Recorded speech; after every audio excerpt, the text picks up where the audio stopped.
ये आकाशवाणी रायपुर है। छत्तीसगढ़ी समाचार बुलेटिन के संग मिनल तिवारी के जय जोहार।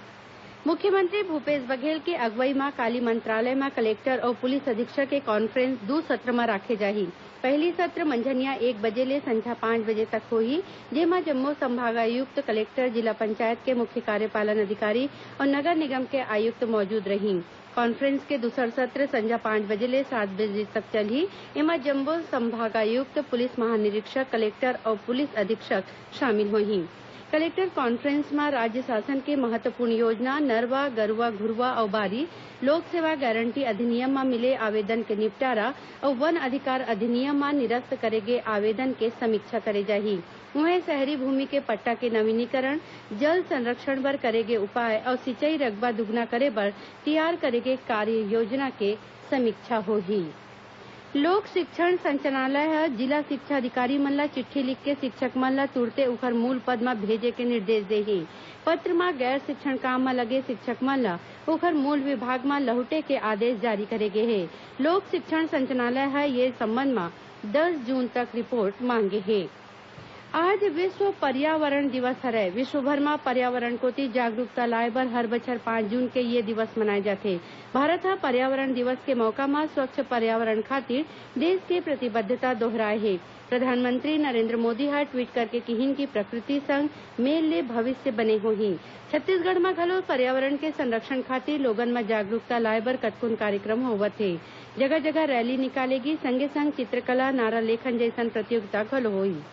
छत्तीसगढ़ पर्यावरण संरक्षण मंडल कोती ले आज रायपुर के नवीन विश्राम गृह में स्कूल और कॉलेज के पढ़इया लइका मन बर पोस्टर और क्विज प्रतियोगिता राखे उन्हें विश्व पर्यावरण के थीम करेंगे संग वायु प्रदूषण से जंग विषय में एक संगोष्ठी हुई। ओती रायपुर रेल मंडल कोती ले पीपी यार्ड में वृक्षारोपण करेगी और एक ठिन प्रदर्शनी लगाएगी, जेकर शुभारंभ मंडल रेल प्रबंधक कौशल किशोर ह करीन।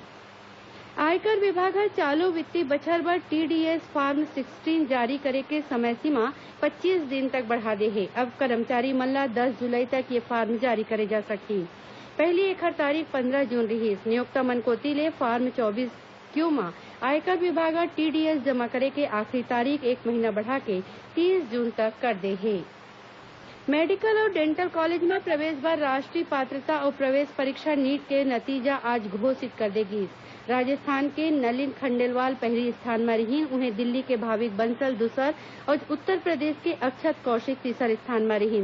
एसो नीट परीक्षा में करीबन 14,11,000 उम्मीदवार शामिल हुए रही।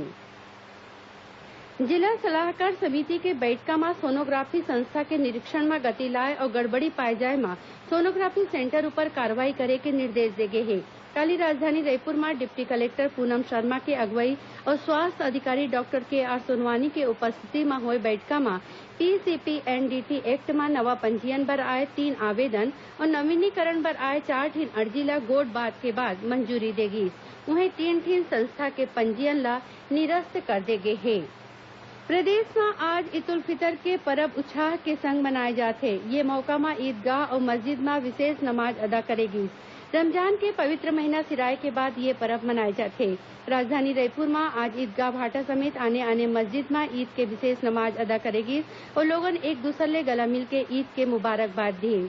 राज्यपाल आनंदीबेन पटेल और मुख्यमंत्री भूपेश बघेल प्रदेशवासी मन ला ईद उल फितर के बधाई दिन है। मुख्यमंत्री ह ईदगाह भाटा पहुंचिन और मुस्लिम समुदाय के लोगन ला बधाई देवत किहिन कि ईद के परब भाईचारा, सद्भाव और धैर्य के प्रतीक है।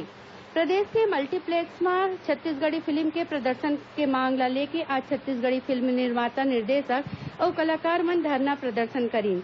राजधानी रायपुर में प्रदर्शन करत लोगन ला गिरफ्तार करे के बाद छोड़ देगी। यही बीच छत्तीसगढ़ सिने एंड टेलीविजन एसोसिएशन के एक प्रतिनिधि मंडल ह संस्कृति मंत्री ताम्रध्वज साहू ले भेंट करके अपन मांग रखी।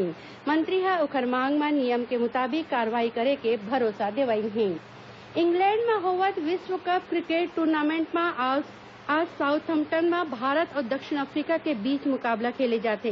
अंतिम समाचार मिले तक दक्षिण अफ्रीका के टीम हा पहली बल्लेबाजी करत 41.2 ओवर में 7 विकेट के नुकसान में 171 रन बना ले हे।